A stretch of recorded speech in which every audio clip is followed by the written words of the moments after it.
Can you tell me, today's the 9/11 anniversary, so how do you feel knowing that you weren't alive when it happened? It's crazy to me, but my dad was in the Army for 23 years, so he always made sure that we knew what was going on, and it was very personable to him because that was like prime time for him when he was enlisted. So And why do you think it's important to remember 9/11?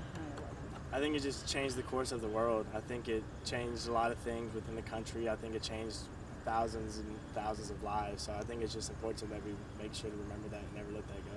And do you think it's important for generations to still learn about it in school and stuff like that? Absolutely. I think it's very important to educate everyone about what's going on in the world because I feel like sometimes we're stuck in our own bubble and we don't realize that there are problems in the world, even if it's big things like that or small things like, I didn't do my homework today. So. And you mentioned that your dad found it important for you to keep remembering that. In what ways did he teach you? He would always just make sure we're educated and make sure that we weren't saying things out of ignorance and that he knew about how stuff like that changes lives forever and how we got to be sensitive to that for other people. So. And do you think people your age know what 9/11 is pretty well? Some of them. I don't think a lot of people are educated or a lot of the generation really find passion in remembering the history, but I've always been very, important, find that very important to remember. So.